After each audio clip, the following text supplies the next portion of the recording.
sino de la Junta Internacional de Fiscalización del Manejo de las Drogas de la Unión de las Naciones Unidas.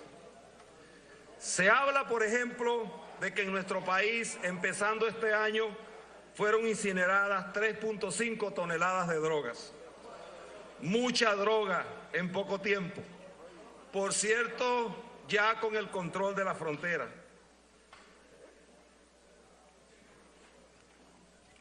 Se habla, por ejemplo, de un caso que conocimos del avión de Air France, 1.300 kilos de cocaína que transitaron desde Maracaibo, entraron a Colombia, pasaron por muchísimos puestos alcabalas y según uno de los más peligrosos criminales hoy, incriminado y juzgado en Inglaterra por este caso, esa droga estuvo depositada más de 10 días en el aeropuerto internacional de Maiquetía.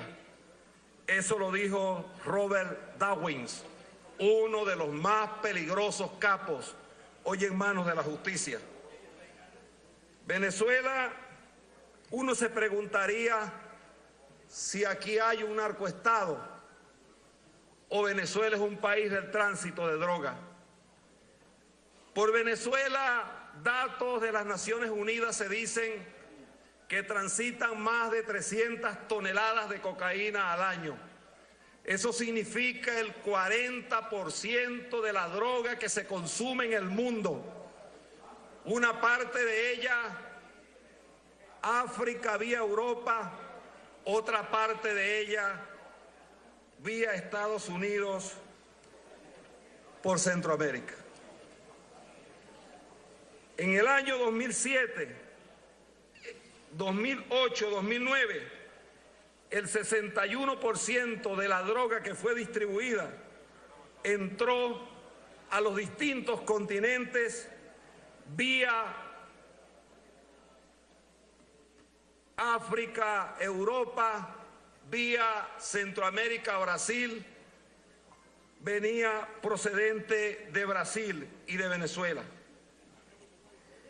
Según el Centro de Análisis Marítimo de Operaciones Antinarcóticos, que tiene que rendir cuenta a la Oficina de las Naciones Unidas, más del 51% de los buques que son interceptados en el Atlántico durante los años 2008, 2010, 2012 han sido provenientes de Venezuela. En estas horas que estamos hablando, en este momento, acaba de ser interceptado uno de esos buques con 600 kilos de cocaína, proveniente de Venezuela. El gobierno venezolano ha defendido con mucha vehemencia, sin que hasta ahora se haya hecho ningún tipo de investigación, cada vez que se hace un señalamiento sobre algún funcionario, que lo lógico debería ser, teniendo el control del TCJ, de la Fiscalía General de la República, de la Defensoría del Pueblo, del Tribunal Moral y de todas las instituciones, abrir un debate sobre este asunto. Jamás se ha hecho. Por el contrario, siempre se ha negado ese debate.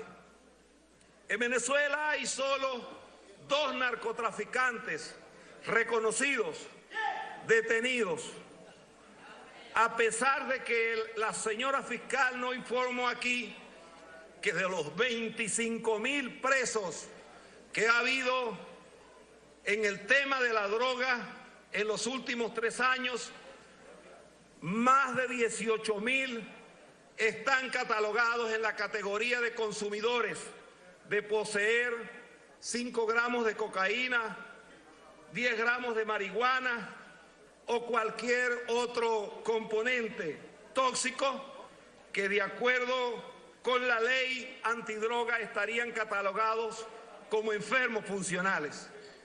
no hay narcotraficantes reconocidos, solo dos. Uno fue solicitado a Colombia, el señor Walid Maclet. El otro es un capitán de la Guardia Nacional Bolivariana, Vasil Kotoski Villarruel. Ya este señor, antes de haber sido capturado en Venezuela, había estado en lo que llaman la lista de los señores solicitados por la OFAC. Nunca se investigó. La OFAC es la Oficina de Control de Activos Extranjeros, que además aquí en Venezuela, en los años 2004-2005 se creó una institución en la ONA que permitía activar en los bancos la verificación de cuentas y de movilización de cuentas que se daban. Es decir, si alguna persona movilizaba 30, 40 mil bolívares mensuales, de pronto no podía estar apareciendo movilizando grandes cuentas. El año pasado se hicieron más de 13.200 movimientos. No lo dijo aquí la fiscal en su informe, pero además, cuando antes de que Walid Maclet hubiese sido detenido en una finca con más de 330 kilos de cocaína, un año antes había y tenían conocimiento de que los movimientos bancarios que este señor hacía en una sucursal del Banco de Venezuela en Maracay superaba cualquier tipo de expectativa. Rápidamente, como todo el país sabe, compró un periódico, causó la muerte y está acusado de ser el asesino de Orel Zambrano, uno de los periodistas de más larga data, conocimiento y respeto de los carabobeños. Fue y se apoderó de los puertos de Puerto Cabello. Uno de sus hermanos se lanzó de candidato a alcalde y aquello parecía una feria, como recientemente hemos visto en los procesos electorales, repartiendo neveras, computadoras, cocinas de todo tipo. Por cierto, apoyado por un partido en ese entonces no precisamente de la unidad. Este señor, Walid Maclet, vino a Venezuela y dio una serie de nombres, entre los cuales estaba un señor que hoy es diputado aquí. Y se trata del señor Hugo Carvajal.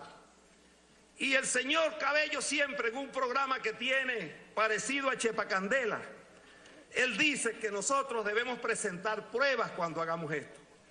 Aquí hay dos documentos oficiales, originales, certificados, entregados por dos tribunales que establecen que el señor Carvajal tiene dos expedientes, uno en el sur de Florida y otro en el Gran Jurado de Nueva York, solicitado por tráfico de droga y además por cooperar con grupos criminales que participaron en ese delito en Venezuela. Por eso hoy aquí, este debate, cuando lo vi sentado junto a mí en la Comisión de Contraloría, le dije: no tengo nada en lo personal contra usted, no lo conozco, nunca tuve ninguna responsabilidad, pero cuando yo digo que las sociedades deben alertarse a tiempo y deben investigar y deben asumir el reto y el compromiso de dar un debate como este, es porque nuestras instituciones pueden estar corriendo un gravísimo riesgo y peligro de que en Venezuela puede estarse incubando un proceso donde el narcotráfico haya penetrado las instituciones. Hay una lista que fue entregada también por el señor Walid Maclet, que habla de cooperación de altos exoficiales de la Fuerza Armada, algunos de ellos gobernadores. Hoy voy a consignarlo también para que se abra un proceso de investigación. Pero también aquí, en este proceso, nosotros nos preguntamos cuando el señor Néstor Reverol era ministro de Relaciones Interiores y cayó el loco Barrera, llamado aquel señor que le descomisaron 7 fincas, 3 galpones, 16 apartamentos, 4 posadas, un edificio, un yate, un avión, 2 granjas, 48 vehículos de lujo, 3 locales, un townhouse, un hangar en un aeropuerto, un terreno, 3 oficinas, 5 de sus testaferros fueron investigados. Sin embargo, pongo solo como ejemplo eso, ¿qué ha pasado con todo lo que se ha descomisado producto de la droga? Porque en Venezuela vivió a sus anchas, conocido por las autoridades de inteligencia del Estado venezolano, un señor que llamaban Martín Llanos y su hermano Nelson Orlando Buitriago, alias El Caballo, también estuvo participando en el negocio de las construcciones, en el negocio del transporte, llegó a tener casas de cambio, participó en la compra de lujosos condominios y apartamentos y se fue del país y aquí no se supo nada.